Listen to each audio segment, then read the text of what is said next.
5월 두 번째 주일을 맞이해서 하나님께서 오늘 저와 여러분들에게 주신 말씀은 이사야서 66장 22절에서 23절의 말씀입니다.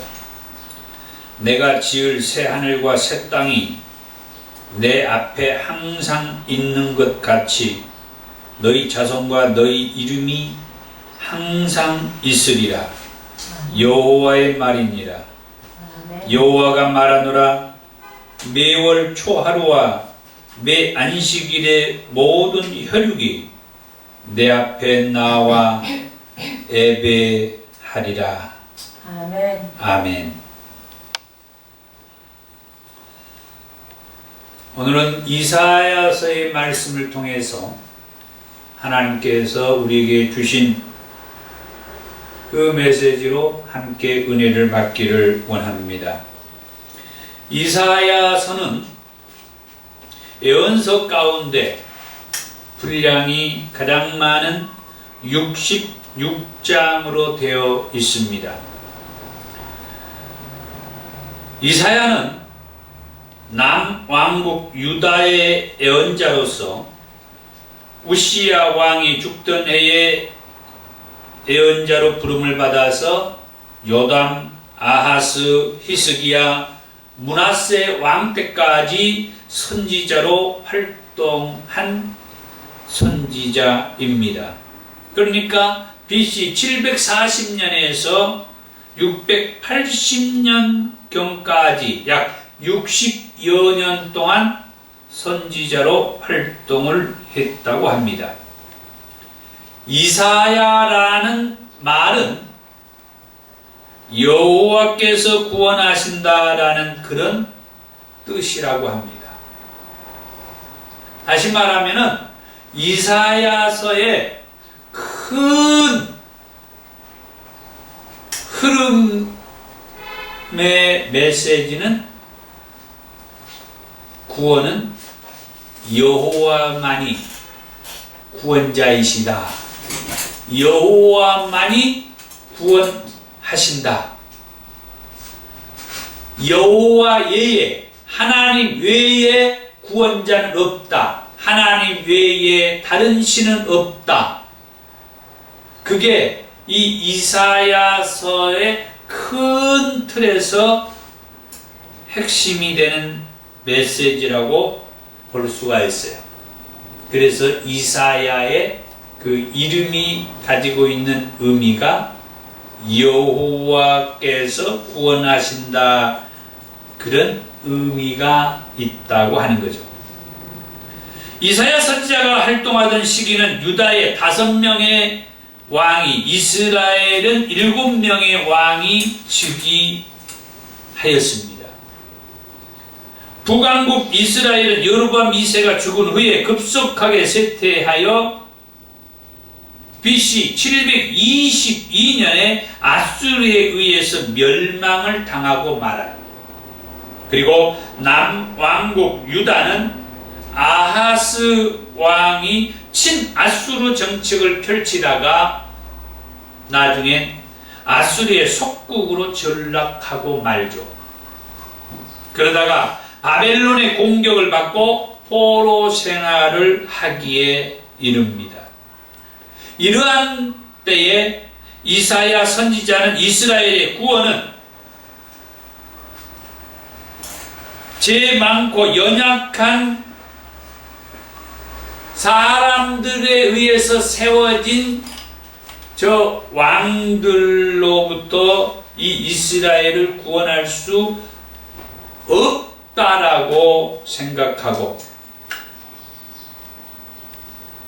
하나님께서는 이사야 선지자에게 그런 말씀을 주시는 거죠. 나만이 구원자이시다. 나 외에는 너희를 구원할 다른 신이 없다. 그래서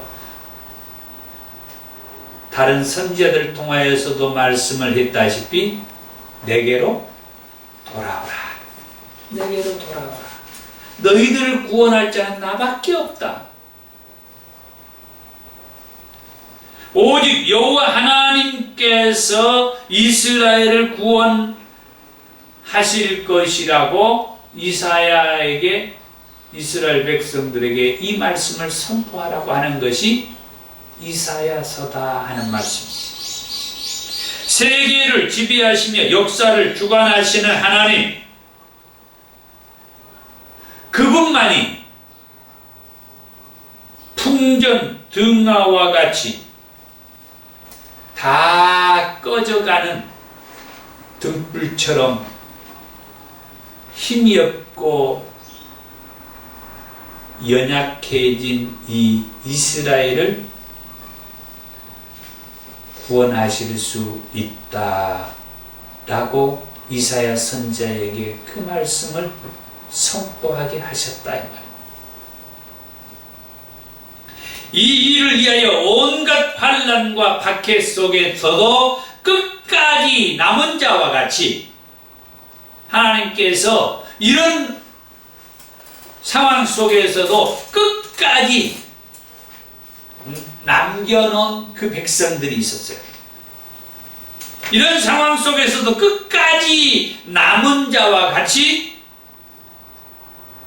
하나님께서는 이스라엘 백성들을 구원할 그 구세주, 이사야서에서는 고난의 종이라는 표현을 쓰기도 하고 메시아라고 그렇게 말하는 예수 그리스도를 보내주실 것이라는 말씀을 이 이사야로 하여금 이스라엘 백성들에게 선포하게 한 것이죠. 그것뿐만 아니라 먼 훗날 새 하늘과 새 땅을 창조하셔서 그 새 하늘과 새 땅에 이 이스라엘 백성들로 하여금 그곳에 들어가서 그곳에서 하나님과 결혼하고 그곳에서 하나님과 영원히 예배하면서 그렇게 살자고 말씀을 하게 하는 것이 이사야서다라고 하는 말씀입니다. 아멘. 이사야서를 저는 네 대지로 정리를 해 보았습니다. 2013년부터 제가 이 통설을 하면서 이 이사야서를 66장 되는 이 이사야서를 네 대지로 정리를 해서 설교를 했는데 그때 그 설교를 조금 더 다듬어서 오늘 할 것입니다. 큰 변화는 없는데, 그럼 하나님께서 이사야 선지자를 통하여서 이 이사야로 하여금 우리에게 주신 그 메시지는 뭐냐 할 때 첫 번째로 그런 식으로 살면 죽는다 하는 말씀이었어요. 너 그렇게 살면 죽어, 이거죠.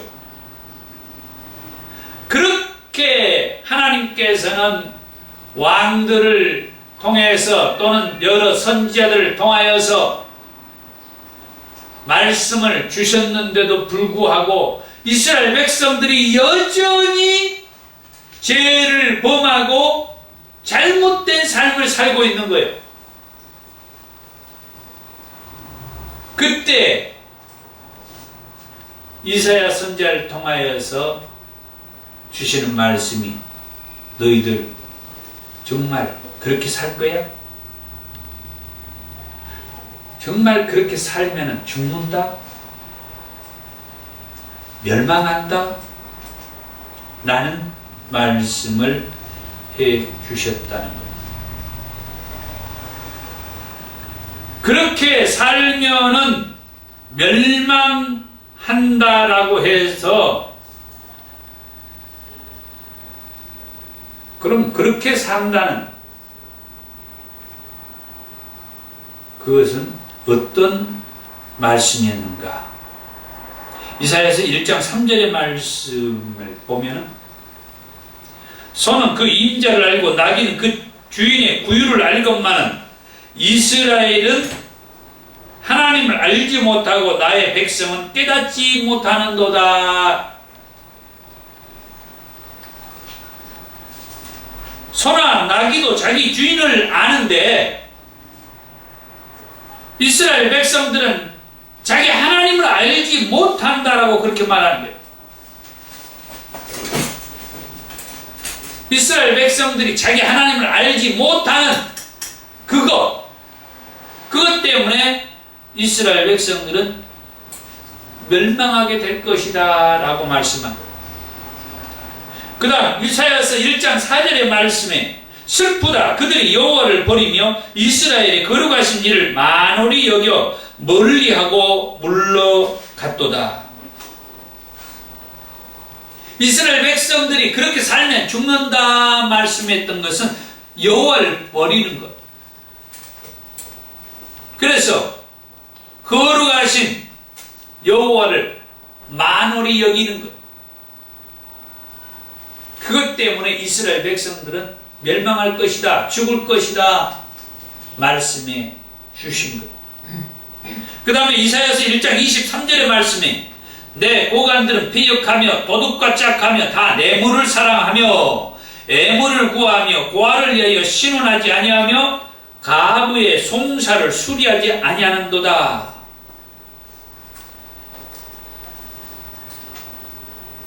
높은 자리에 있는 고관, 지도자들이 패역하다. 그리고 도둑과 짝을 했다.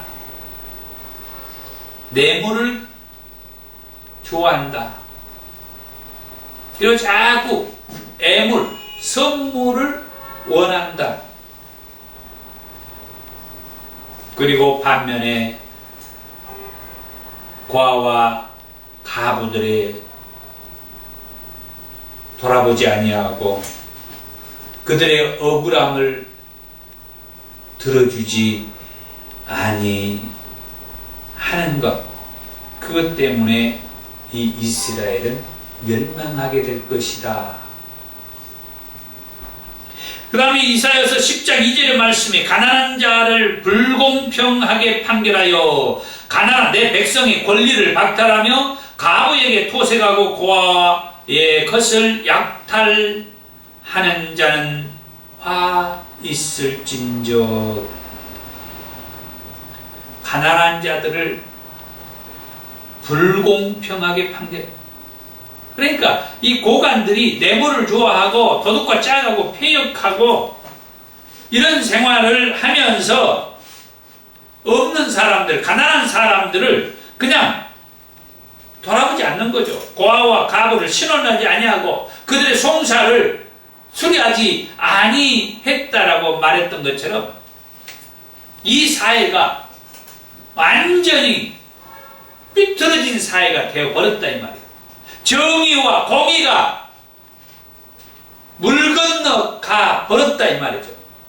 지난주에 말씀했던 그 호세아서의 말씀, 또 아모스서의 말씀, 이런 말씀들을 통해서 볼 때 정의와 공의가 물 건너가 버렸어.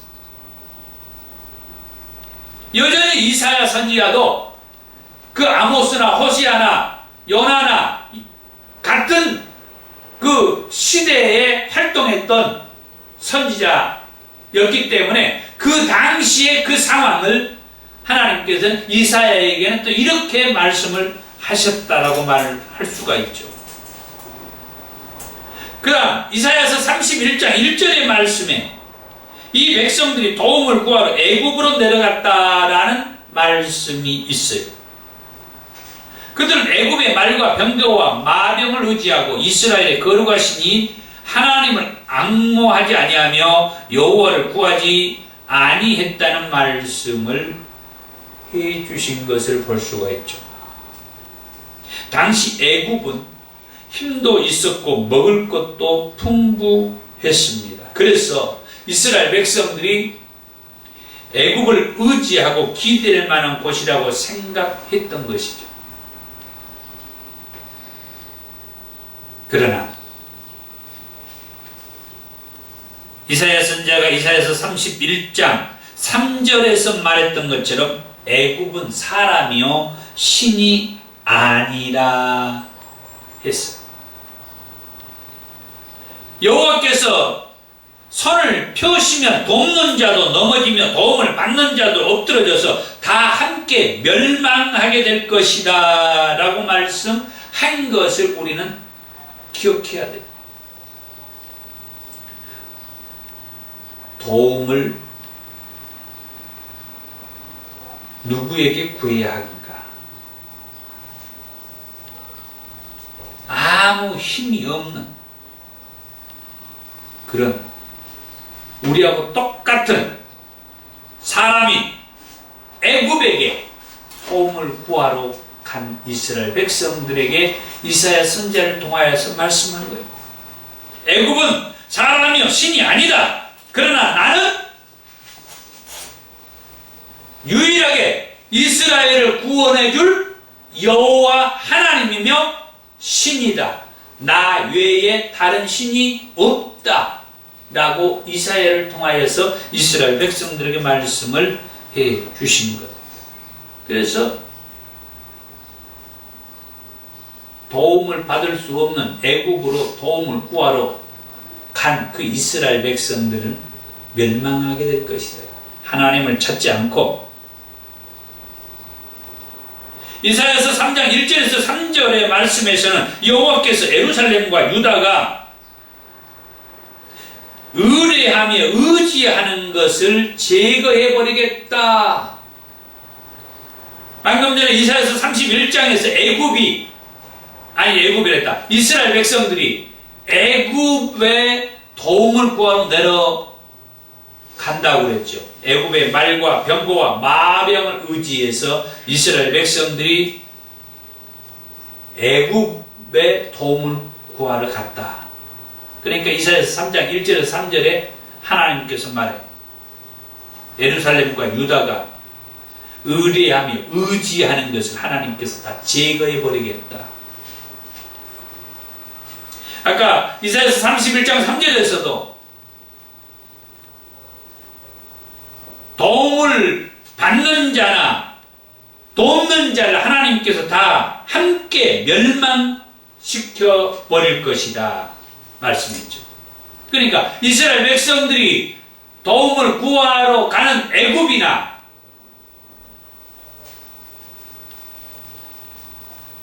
돕는 자 할 것 없이 다 하나님께서 멸망시켜 버리겠다 말씀한 거죠. 이사야서 5장에서는 포도원 비유의 말씀을 해 주셨습니다. 이 포도원 비유의 말씀을 통하여서 하나님께서 이사야를 통하여서 이스라엘 백성들에게 말씀하기를 이스라엘의 멸망을 이 포도원 비유를 통하여서 말씀해 준 거예요. 하나님께서 사랑하는 자에게 심히 기름진 산에 포도원이 있었습니다. 땅을 파서 돌을 제거하고 극상품 포도나무를 심었죠. 그런데 농부가 땅을 파서 돌을 제거하고 극상품 아주 좋은 포도나무를 심었는데 그래서 좋은 포도를 맺기를 바랬지만은 들포도를 맺은 것을 발견합니다. 농부는 실망하지 않을 수가 없죠. 아니 아주 좋은 극상품 포도나무를 심었는데 거기에서 맺은 열매는 들포도를 맺었다 이거예요. 그로 인하여서 농부는 포도원 울타리를 걷어버리고 포도원 담을 헐어버릴 것이라고 이사야서 5장 5절에서 6절에서 그렇게 말씀을 합니다. 아니 좋은 포도나무를 심었는데 들포도가 맺었으니 어떤 농부가 가만히 있겠어요. 그래서 포도원 울타리를 걷어버리고 담 다 헐어버리고 다 그렇게 말해요. 그러면서 포도원을 황폐화시켜 버릴 것이라고 말씀을 합니다. 여기에서 포도원을 이스라엘이라고 그렇게 말을 하고 농부는 하나님이라고 그렇게 말을 합니다. 요한복음 15장에서 포도나무 비유의 말씀과 같은 그런 의미인 거죠. 이런 시점에서 하나님께서는 이사야에게 또 다른 사명을 주십니다. 그것은 뭐냐? 이사야서 6장 9절의 말씀. 여호와께서 이르시되 그들의 귀가 막히고 그들의 눈이 감기게 하라. 보지도 못하고 듣지도 못하게 하라고 이사야 선지자에게 말씀을 한 것이죠. 이스라엘 백성들로 하여금 하나님께서 하시는 일을 보지도 못하고 하나님께서 말씀하신 그 말씀을 듣지도 못하게 하라는 것. 그래서 이사야가 하나님께 묻습니다. 어느 때까지 할까요? 그러니까 하나님께서 이사야에게 말씀하기를 황폐하게 할 때까지 보지도 못하고 듣지도 못하게 하라고 말씀을 하는 겁니다. 다시 말하면 하나님께서 예루살렘을 황폐화 시킬 때까지 이 백성들이 하나님이 하는 일을 보지도 못하고 듣지도 못해요. 그 전에는 선지자들을 통하여서 보여주시고 들려주시면서 이스라엘 백성들에게 하나님이 이렇게 하셨다라고 말씀하고 그랬는데, 이제는 이사야를 통하여서 이스라엘 백성들에게 하나님이 하신 일을 보지도 못하고 듣지도 못하게 하라고, 예루살렘이 황폐화될 때까지 그렇게 하라고 말씀을 한 것이죠. 그러면 하나님께서는 이스라엘과 유다 이 나라를 멸망시키겠다고만 했는가? 그렇지 아니했습니다. 이사야서를 보면 하나님께서는 이스라엘과 이 유다 이 두 나라뿐만 아니라 이스라엘과 유다를 괴롭히는 그 주변의 열방들, 다시 말하면 이방의 여러 나라들, 바벨론이나 모압이나 다메섹이나 에티오피아 또는 애굽과 같은 이런 나라들도 하나님께서는 심판할 것이라고 말씀을 했습니다. 자, 이상과 같은 말씀들을 통해서 볼 때에 이스라엘 백성은 하나님을 만홀히 여기면서 멀리 했다라고 하는 것을 알 수가 있으며, 또 고관들은 뇌물을 좋아하고 고아와 가보들의 신원을 무시했다는 것도 알 수가 있고, 소나 나귀 같은 동물들도 자기 주인을 알아보는데 하나님의 백성인 이스라엘 백성들은 자기 주인인 하나님을 알아보지 못했다는 사실도 알 수가 있으며, 가난한 자를 불공평하게 판결하고 고아와 가부에게 약탈하고 토색했다는 것도 알 수가 있으며, 마지막으로 하나님을 의지하기보다는 당시에 힘있고 강대국인 애국을 의지했다는 것도 알 수가 있습니다. 한마디로 말해서 이스라엘 백성들의 삶은 하나님을 멀리하며 그 주변에 하나님을 알지 못하는 애국과 같은 힘있는 그런 나라들을 의지하고, 또 고관들은 뇌물을 좋아하고 가난한 자나 고아와 가부 같은 사람들은 억울하게 하는 그런 삶을 산 백성들이 이스라엘과 유다 백성들이었다. 그리하여 이런 이스라엘 백성들에게 그렇게 살면은 안 된다, 그렇게 살면 멸망한다, 그렇게 살면 죽어 라고 이사야로 하여금 이스라엘 백성들에게 말하게 했던 것이 이사야서의 말씀이었다. 그렇다고 하면 오늘 저와 여러분들은 어떻게 살고 있느냐 하는 거예요. 나는 어떻게 살고 있는가? 나는 하나님으로부터 멸망받을 만한 그런 삶은 살고 있지 않는가? 하나님께서 이사야 선지자를 통해서 이스라엘 백성들에게 그렇게 살면 죽는다 말씀했던 그 말씀을 놓고 볼 때 나는 이사야 선지자를 통해서 말씀했던 것처럼 그렇게 살면 죽어 했던 그 말씀 앞에 나는 해당되는 게 없는가? 만약에 있다면 지금 이 시간 우리가 회개하고 돌이켜야 되지 않겠습니까? 아멘. 이렇게까지 말씀을 해 주었는데도 불구하고 그 말씀을 이렇게 선포했는데도 불구하고 여전히 그렇게 살면 죽는다 말씀한 그 삶을 살고 있다면 이건 어떤 방법이 없죠. 어떤 방법이 없어요. 하나님께 의지하고 사람 의지하지 말고 이 땅에 도움이 될 만한 것들 의지하지 말고 또 공의와 정의를 상실한 그런 지도자가 되지 말고 아멘.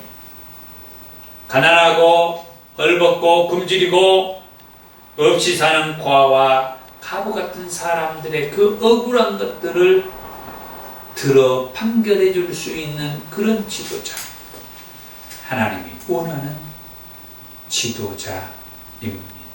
아멘. 하나님께서는 멸망할 것이라는 말씀만 해준 것이 아니라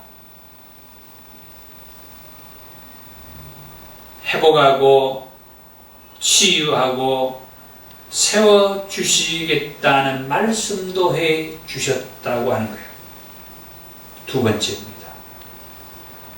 회복하고 세워주시겠다라고 말씀하셨다. 선지서들의 특징 중에 하나는 심판을 말씀한 다음에 반드시 회복을 말씀해 주셨어요. 그러니까 하나님께서 그렇게 살면은 죽는다라고 말씀했던 것처럼 심판에 대해서 말씀하신 다음에 반드시 하나님께서는 회복에 대한 말씀도 해 주셨다라고 합니다. 아멘. 오늘 이사야서에서도 마찬가지예요. 그러면 어떻게 회복하고 세워주시겠다라고 말씀을 하셨느냐? 남은 자들과 같이 회복해 주시겠다라고 말씀했어요. 그리고 포로에서 돌아오게 하면서 회복을 해 주겠다라고 말씀을 하신 거죠. 이사야서 6장 13절에 그 중에 10분의 1이 아직 남아있을지라도 이것도 황폐하게 될 것이나 밤나무와 상수리나무가 배임을 당하여도 그 그루터기는 남아있는 것 같이 거룩한 씨가 이 땅의 그루터기니라 하면서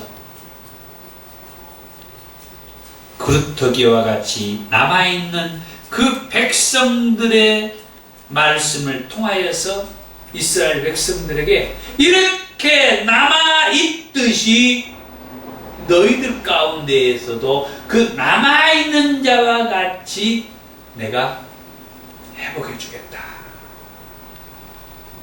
이사야서 9장 1절에서 2절의 말씀입니다. 전에 고통받던 자들에게는 흑암이 없으리로다. 옛적에는 여호와께서 스불론 땅과 납달리 땅이 멸시를 당하게 하셨나니 후에는 해변길과 요단 저쪽 이방의 갈릴리를 영화롭게 하셨느니라.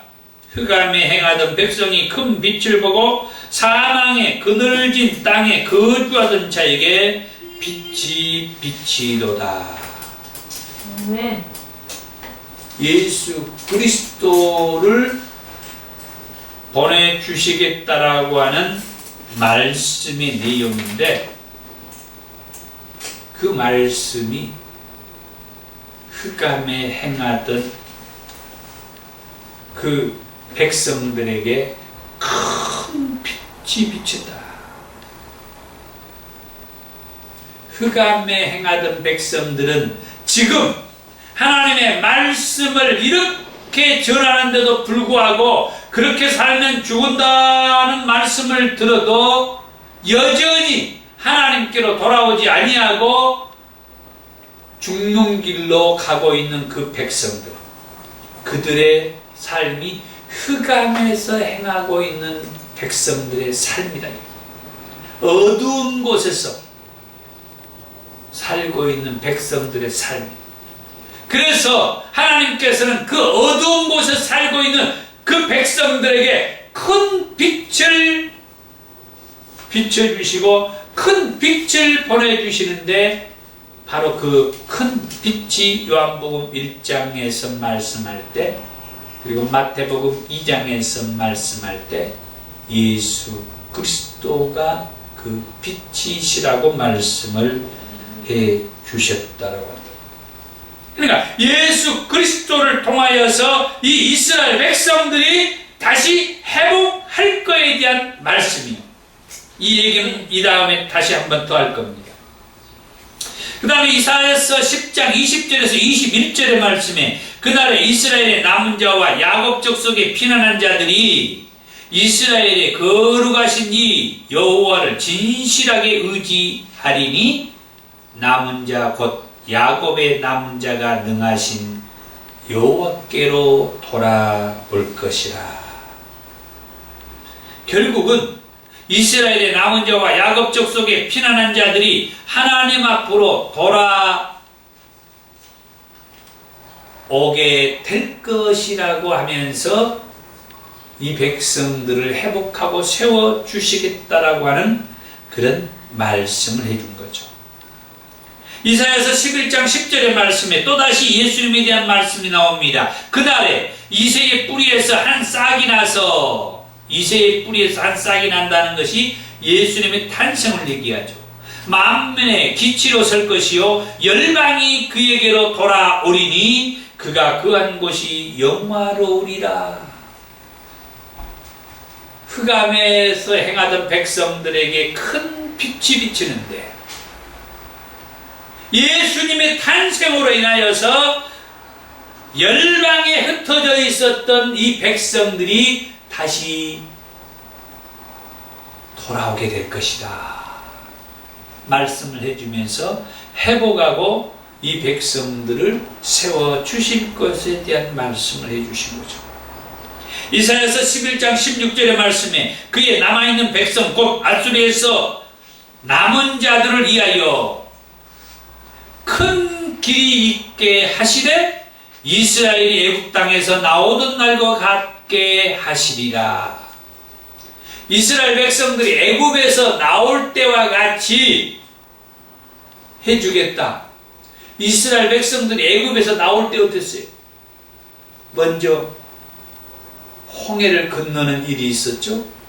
홍해를 건널 때 하나님께서 이스라엘 백성들은 한 사람도 다치지 않게 하고, 이스라엘 백성들을 뒤쫓아오는 애굽의 그 군대와 병사들은 싹 그 홍해에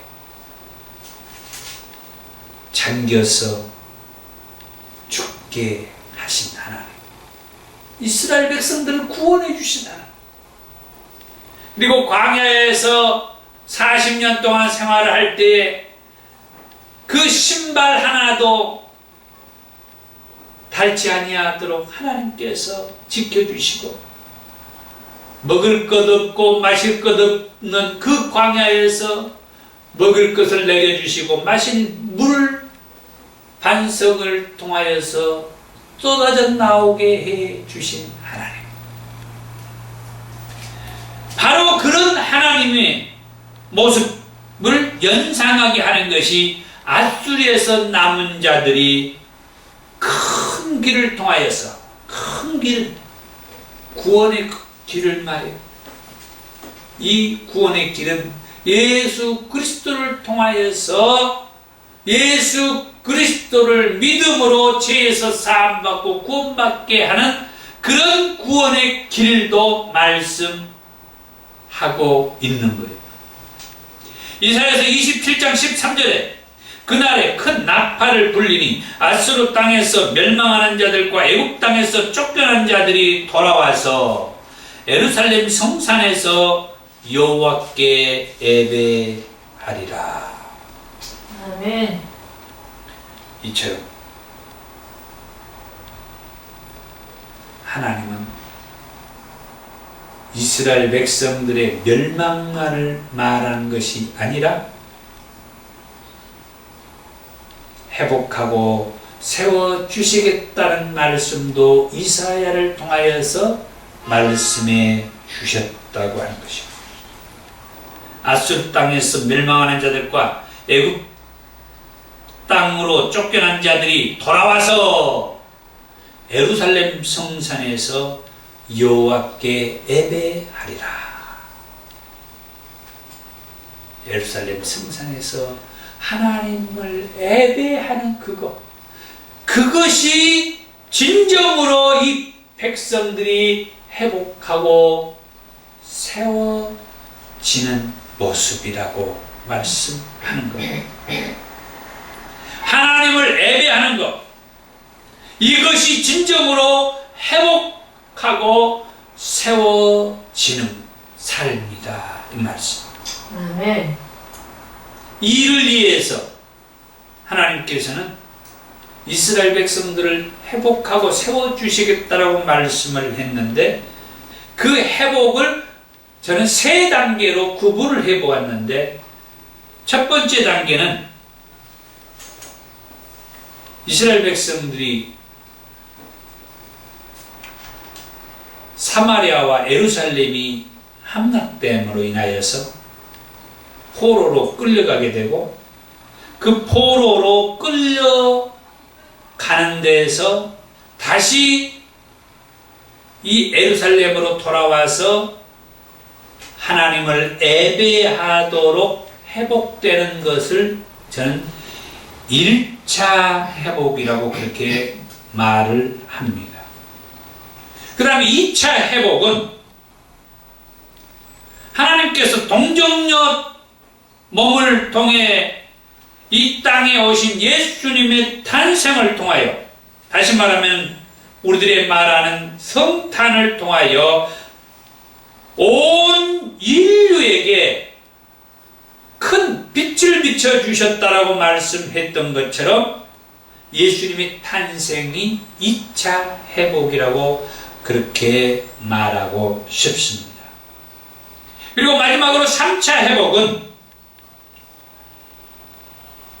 하나님 우편에 올라가 계신 예수님께서 마지막 때 다시 오셔서 믿는 자는 천국으로, 그때까지도 믿지 않는 자는 지옥으로 심판하신다고 했는데, 그때까지 믿는 자들에게 온전한 회복을 말씀해 주신 것이 3차 회복이라고 말하고 싶습니다.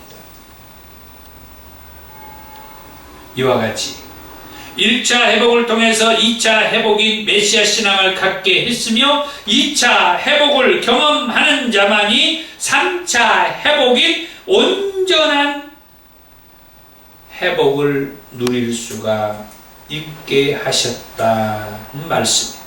아멘. 그런 관점에서 볼 때에 이사야 선지자를 통해서 말씀하신 회복은 1차적으로는 바벨론 포로에서의 기한을 말하고 있으며 2차적으로는 메시아로 오실 예수 그리스도의 탄생을 통한 회복을 말씀하고 있다는 사실입니다.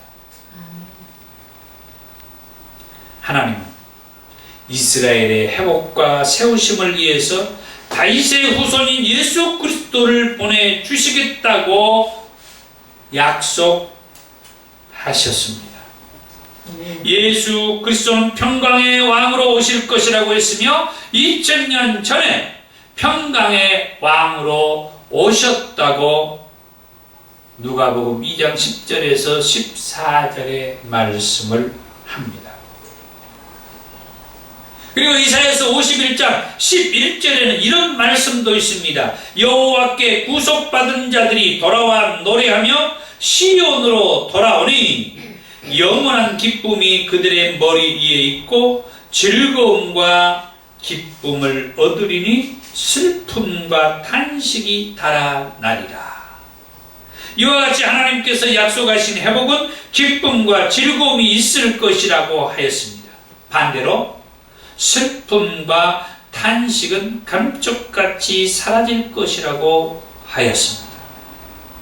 오늘 말씀을 여러분들이 섬기시는 교회와 가정과 직장에서 평강의 왕으로 오시는 예수 그리스도를 믿고 영접함으로 예수 그리스도께서 흑암에 행하던 백성에게 큰 빛으로 사망의 그늘진 땅에 거주하던 자에게도 빛으로 나타나실 것을 믿으시기 바랍니다. 아멘. 그러면 흑암에 살던 백성이라 할지라도 또는 사망의 그늘진 땅에 거주한다 할지라도 그 땅과 그 땅에 거주하는 백성들이 회복되고 살아나는 기적이 있을 것입니다. 그 다음 세 번째로 하나님밖에 구원자가 없다고 말씀해 주셨습니다. 이사야서 37장 20절 말씀에 우리 하나님 여호와여 이제 우리를 그의 손에서 구원하사 천하 만국이 주만이 여호와이신 줄 알게 하옵소서. 우리 하나님 여호와여 이제 우리를 그의 손에서 구원하사 천하 만국이 주만이 여호와이신 줄을 알게 하옵소서. 아멘.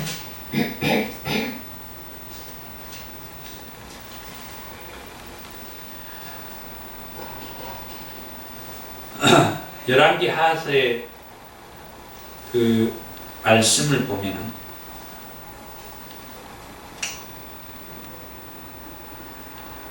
북왕국 이스라엘이 아술에 의해서 멸망을 한 다음에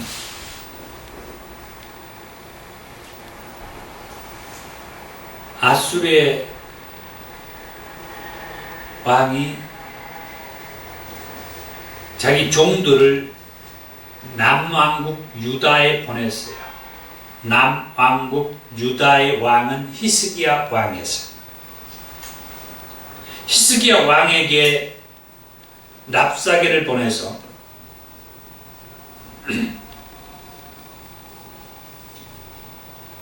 상당히 이역을 합니다.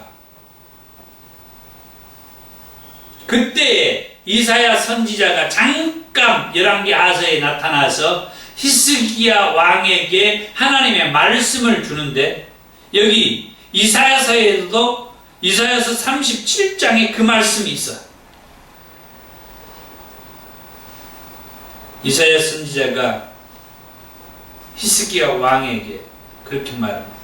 하나님께서 히스기야 왕에게 아수르 왕들의 종들이 나를 능욕하는 말로 두려워하지 말라. 이사야서 37장 6절에 그렇게 말씀을 주셔요. 그러니까 히스기야 왕이 하나님 앞에 기도를 하죠. 그때 히스기야 왕이 하나님 앞에 기도한 말이 이런 기도입니다. 우리 하나님 여호와여 이제 우리를 그의 손에서 구원하사 천하 만국이 주만이 여호와이신 줄을 알게 하옵소서. 이사야서 37장 20절에 이 말씀으로 히스기야가 하나님께 기도하는 거예요. 여호와 하나님만이 천하 만국에서 우리의 주님이신 것을, 우리의 여호와이신 것을 알게 해 주옵소서. 이사야서 43장 11절에는 나는 여호와라, 나 외에 구원자가 없느니라.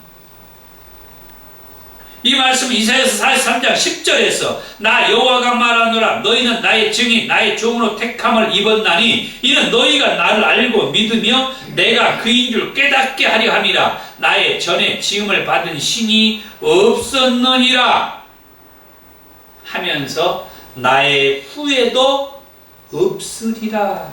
아멘. 내 전에도 지음받은 신이 없었고 내 후에도 지음받은 신이 없으리라. 나밖에 신이 없다 라고 여호와 하나님께서 말씀해 준 거예요. 아멘. 나밖에 신이 없다. 이 말씀을 하신 다음에 이사야서 43장 11절에 나는 여호와라, 나 외에 구원자가 없느니라, 그렇게 말씀을 했다는 거예요. 이사야서 44장 6절에서도 이스라엘의 왕인 여호와, 이스라엘의 구원자인 만군의 여호와가 이같이 말하노라, 나는 처음이요 나는 마지막이라, 나 외에 다른 신이 없느니라. 이사야 45장 5절에서도 나는 여호와라, 나 외에 다른 이가 없나니 나밖에 신이 없느니라. 그 외에도 이사야서 46장 9절, 47장 8절, 10절에서 말합니다.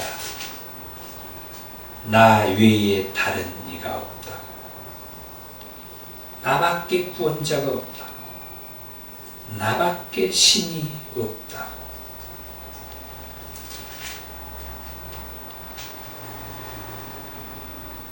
하나님께서 인간의 몸을 입고 이 땅에 오셔서 우리를 구원하기 위해서 십자가에 달려 피 흘려 죽으시고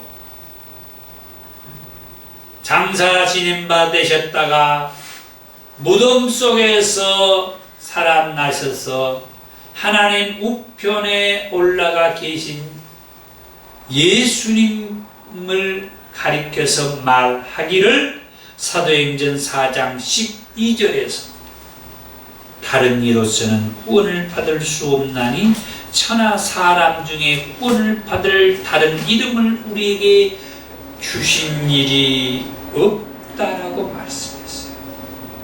예수의 이름 외에 우리를 구원할 다른 이름이 없다. 그러니까 구약에서는 여호와 하나님의 이름, 신약에서는 예수의 이름만이 우리를 구원하실 수 있다라고 그렇게 말씀하신 거죠. 세상의 왕으로서는 구원할 수 없다는 것을 아시고 하나님 자신이 이 세상의 죄인들을 구원하기 위해서 인간의 몸을 입고 이 세상에 오실 것이라고 말씀한 것이 이사야 선지자를 통해서 주신 말씀이다. 이사야서 7장 10절에서 14절. 아하스 왕을 위하여 주께서 친히 징조를 너희에게 주실 것이라. 보라, 처녀가 잉태하여 아들을 낳을 것이요 그 이름을 임마누엘이라 하리라.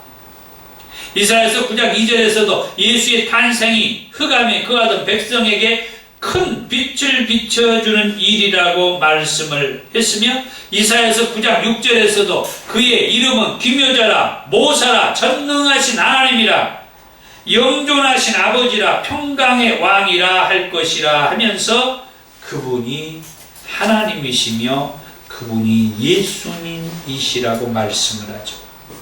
그리고 이사야서 53장에서도 고난받을 종으로 오실 구원자 예수님에 대해서 말씀을 해 주시기도 하셨습니다. 신약성경 빌립보서 2장 6절에서 10절에서도 그분은 근본 하나님이셨지만 하나님의 자리에 계시지 않고 저와 여러분과 같은 죄인들과 함께 사귀기 위해서 인간의 몸을 입고 이 땅에 오셨지만은 자기 땅에 오신 하나님을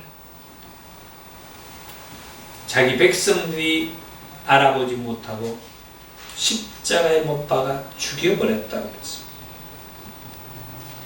십자가에서 운명하는 순간 그때서야 예수님이 진실로 하나님의 아들이었다라고 하는 것을 고백하게 되고 그 십자가의 복음, 그 십자가의 메시지를 통하여서 저와 여러분들은 내가 죄인임을 고백할 수 있어야 돼. 아멘. 그래야 하나님께서 약속하시고 말씀하신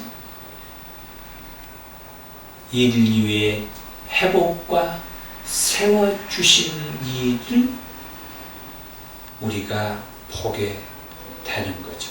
아멘. 예수님은 이 땅에 오셔서 우리의 죄 문제를 해결하기 위해서 도수장으로 끌려가는 어린 양과 털 깎는 자 앞에서 잠잠한 양같이 십자가 앞에서도 그의 입을 열지 않고 피 흘려 죽으심으로 이사야 선지자를 통하여서 고난받는 종에 대한 말씀을 이루셨다라고 말씀합니다.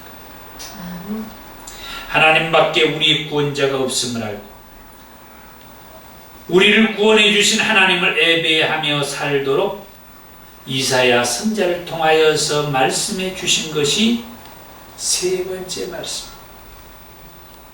하나님밖에 구원자가 없다. 오늘날은 우리를 구원하기 위해서 오셔서 십자가에서 피 흘려 죽으시고 하나님 우편에 올라가 계신 그 예수님만이 우리의 구원자다. 예수님을 믿음으로 회복받는 삶을 살기를 원하는 거죠. 마지막 네 번째로 온전한 구원을 위해서 새 하늘과 새 땅을 창조해 주시겠다고 말씀하셨다는 거예요. 이사야서 65장 17절과 18절 말씀에 보면 보라 내가 새 하늘과 새 땅을 창조하나니 이전 것은 기억되거나 마음에 생각나지 아니할 것이라. 너희는 내가 창조하는 것으로 말미암아 영원히 기뻐하며 즐거워할 것이라. 하나님께서 창조하실 새 하늘과 새 땅으로 말미암아 기쁘고 즐거울 것이라고 말씀해 주신 것. 하나님이 창조하실 새 하늘과 새 땅은 예수 그리스도를 믿음으로 사는 저와 여러분들에게 기쁘고 즐거움을 얻게 될 그런 하나의 소망의 말씀. 아멘. 그래서 새 하늘과 새 땅의 창조는 에덴의 회복이라고 말할 수가 있으며 에덴의 회복은 하나님께서 말씀하신 진정한 회복이라고 말씀하는 것이. 정말 성경은 놀라운 말씀입니다.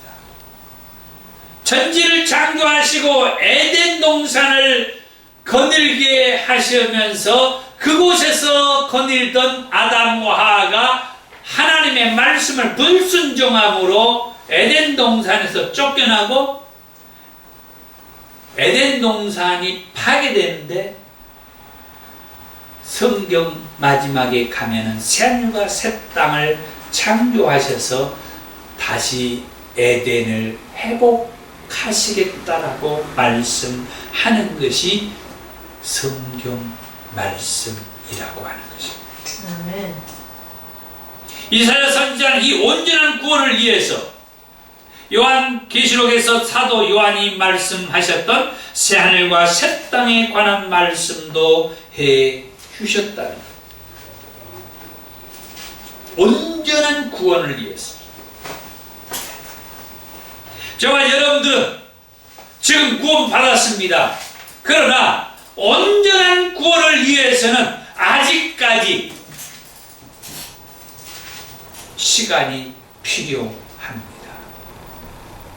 그 시간은 새 하늘과 새 땅을 창조해 놓고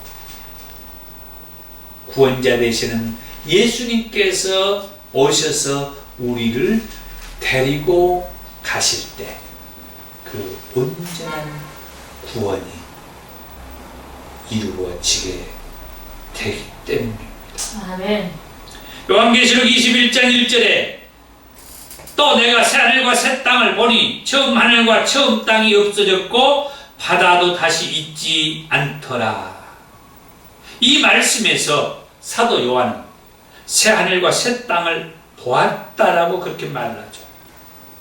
그러니까 이사야를 통해서 이사야서 65장 17절에서 말씀을 보면 이사야는 하나님께서 새 하늘과 새 땅을 창조하나니라고 하나님께서 새 하늘과 새 땅을 창조하겠다라고 하는 그 말씀을 이스라엘 백성들에게 선포하는 거예요. 다시 말하면 예언을 한 거죠. 이사야 선지자가 이스라엘 백성들에게 예언한 그 새 하늘과 새 땅의 말씀을 요한계시록 21장에서 하나님은 사도 요한에게 새 하늘과 새 땅을 창조한 것을 보여주셨다. 아름답잖아요. 이게 성경이에요. 성경은 이렇게 아름답다는 얘기는 짝이 있다는 거예요. 이 말씀에 대한 그 짝이 여기에 이렇게 기록되어 있다. 그렇다면 하나님께서 이사야 선지자에게 새 하늘과 새 땅을 창조하겠다고 말씀해 주셨던 것은 무엇을 위해서, 누구를 위해서 이 새 하늘과 새 땅을 창조해 주겠다고 말씀하셨느냐는 거예요. 그것은 두말할 것도 없이 저와 여러분들을 위해서 이 새 하늘과 이 새 땅을 창조해 주시겠다라고 말씀을 했다는 것입니다. 아멘. 다시 말하면 저와 여러분들을 구원해 주셨는데 온전한 구원, 온전한 회복을 위해서 하나님께서는 이 새 하늘과 새 땅을 창조해 주시겠다 말씀합니다. 아멘. 요한계시록 21장 3절입니다. 새 하늘과 새 땅을 창조하신 하나님께서 하나님의 백성들과 함께 그곳에 있을 것이라고 말씀합니다.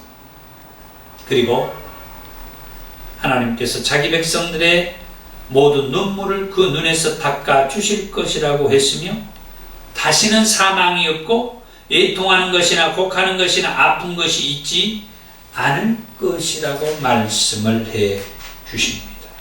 계속된 말씀을 통해서 새하늘과 새 땅에는 하나님의 영광이 있고 빛이 있으며 귀한 보석들로 꾸며졌다고 했습니다. 그래서 당연히 밤은 없으며 해나 달도 필요 없다고 했습니다.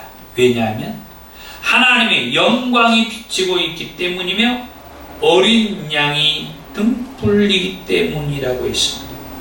그러면 하나님께서 왜 이런 곳을 창조하신다고 했느냐? 방금 전에 말씀했다시피 저와 여러분들의 온전한 회복, 온전한 구원을 위해서 이런 곳을 창조하신다고 말씀을 했는데, 이사야서 66장 22절에 오늘 본문으로 읽었던 말씀을 보면, 내가 지을 새 하늘과 새 땅이 내 앞에 항상 있는 것 같이 너희 자손과 너희 이름이 항상 있으리라. 다시 말씀드리면, 하나님께서 이 새 하늘과 새 땅을 창조하심으로 인하여서 하나님의 자녀되고 하나님 나라의 백성된 저와 여러분들과 그곳에서 영원히 함께 살고 싶어서 하나님께서는 새 하늘과 새 땅을 창조해 놓으시겠다라고 말씀하셨다는 것입니다. 저와 여러분들과 그 새 하늘과 새 땅에서 영원히 같이 살고 싶어 하신 하나님, 저와 여러분들과 그곳에서 영원히 같이 사는 그게 온전한 회복이고 온전한 치유라고 하는 말씀.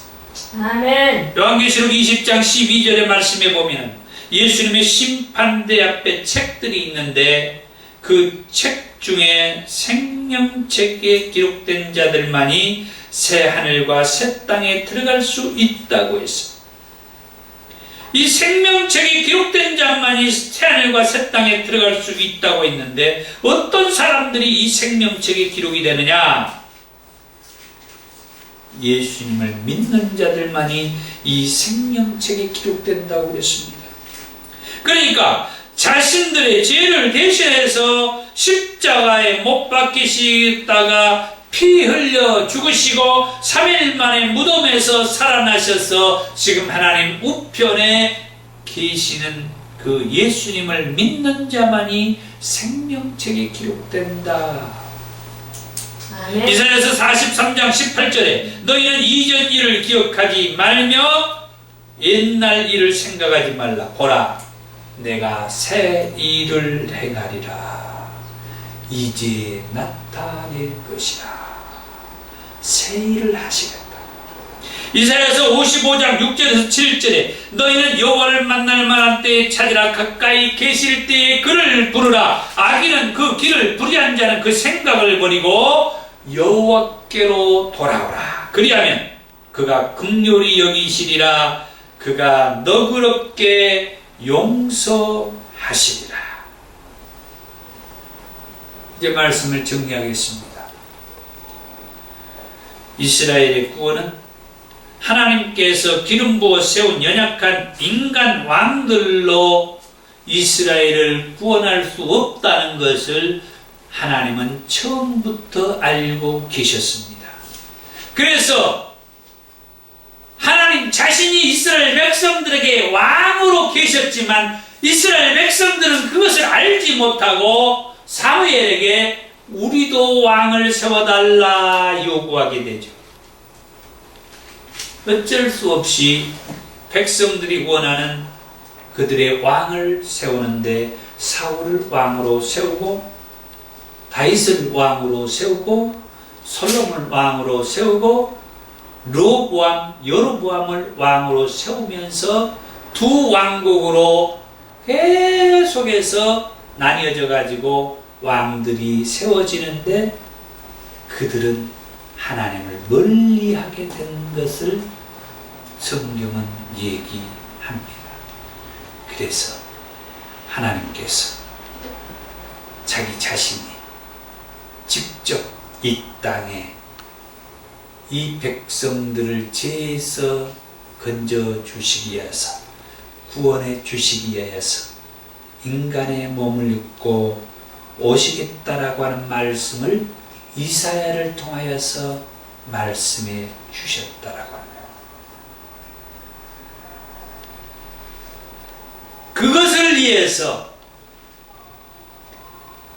그릇 그루터기와 같이 남은 자의 예를 통하여서 이스라엘 백성들에게 이 그루터기가 남아있는 것처럼 하나님께서 구원하실 그 남은 자 예수 그리스도가 있다라고 말씀을 주신 것입니다. 세계를 지배하며 역사를 주관하신 하나님께서